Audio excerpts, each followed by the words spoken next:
Hola, entonces estamos acá con el siguiente video sobre aversión al riesgo. En este video chico vamos a explicar cómo podemos medir esta aversión al riesgo. En el video anterior habíamos comentado que la concavidad de la función de utilidad era la razón por la cual los agentes pueden... la manera de modelar agentes aversos al riesgo. Y la intuición que habíamos dado, ¿se acuerdan? Habíamos dicho que las ganancias no suelen incrementar mucho la utilidad, dado la concavidad, mientras que las pérdidas solían afectar más la utilidad. ¿Ok? Entonces, las mediciones de aversión al riesgo se van a basar en esta concavidad y les voy a explicar acá mismo cómo se miden. ¿Ok? Entonces,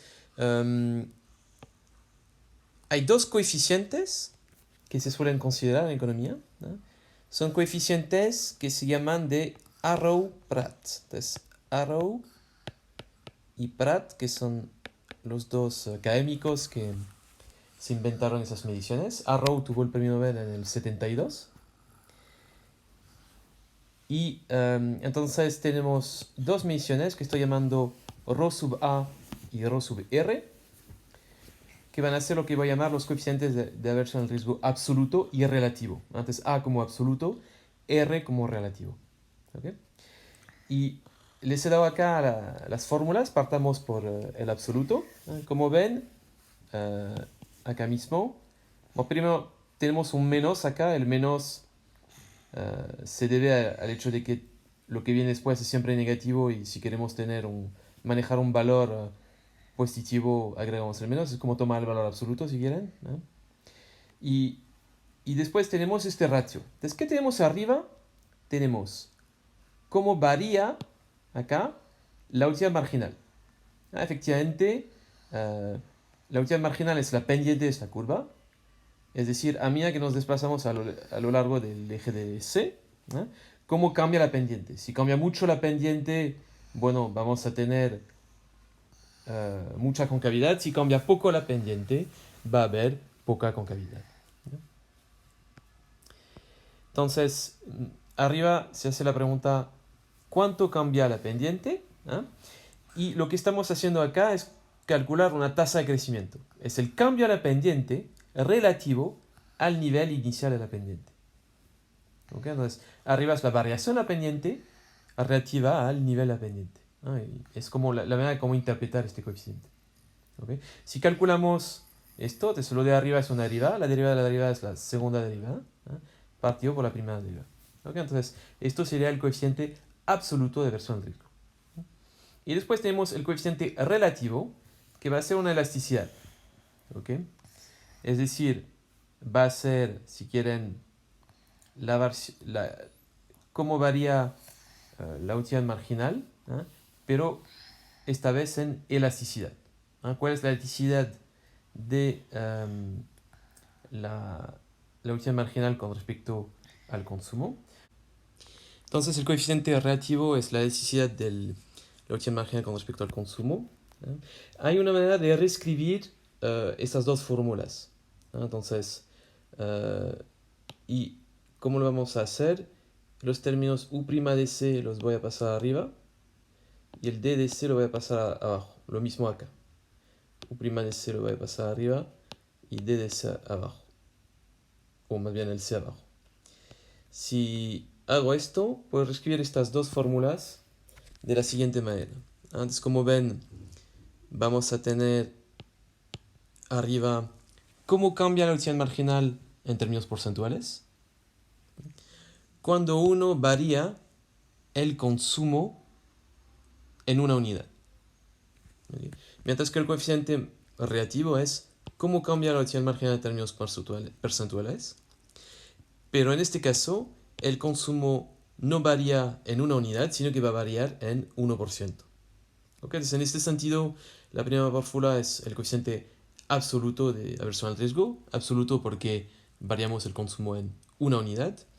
Y la segunda fórmula es el coeficiente relativo porque cambiamos el consumo en 1%. ¿Okay? ¿Qué medida prefieren? Absoluto o relativo. Entonces ambas son válidas. En macro tenemos una preferencia por el relativo.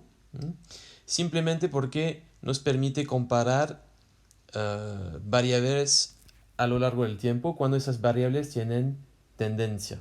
Entonces, por ejemplo, ¿qué quiero decir con esto? Acuérdense, no sé si se acuerdan de si alguna vez han visto una serie de PIB. Típicamente el PIB fluctúa, pero se va para arriba. ¿Ok? Hoy día tenemos un PIB mucho más alto que lo que era hace un siglo. ¿Ok?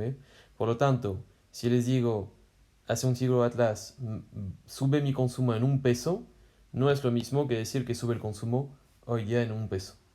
¿Ok? El peso de hace un siglo atrás tenía mucho más peso, siento el chiste, que hoy día. Por lo tanto, quizá preferimos comparar las cosas en términos relativos, ¿no? Y decir cómo se compara un cambio en 1% hoy día en el consumo con un cambio en 1% hace un siglo atrás, ¿no? Si nos gusta más esta manera de medir las cosas, vamos a optar por el coeficiente relativo de aversión al riesgo, ¿no? Pero ambos se usan en economía. Ok, entonces estas son las dos fórmulas y al final, como ven, el absoluto y el relativo puede pasar de uno al otro simplemente multiplicando por c o dividiendo. Ok, entonces el relativo es el absoluto multiplicado por c. Calculémoslo para un ejemplo.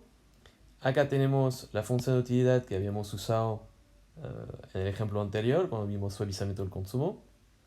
Para calcular mi coeficiente, que necesito la utilidad marginal, que es esta, y la segunda derivada de la función de utilidad.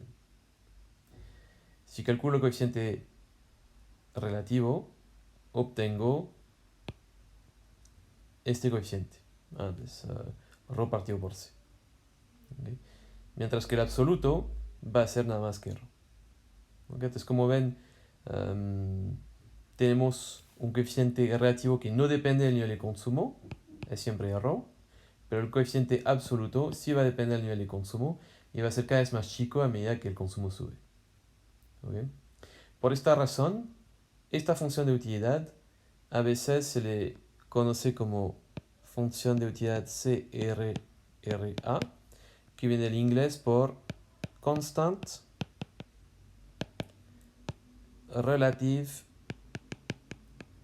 Risk Aversion. Es decir, una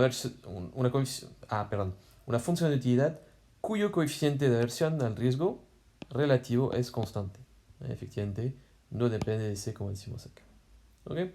Entonces, estas dos medidas son las que usamos en economía comúnmente para medir aversión al riesgo.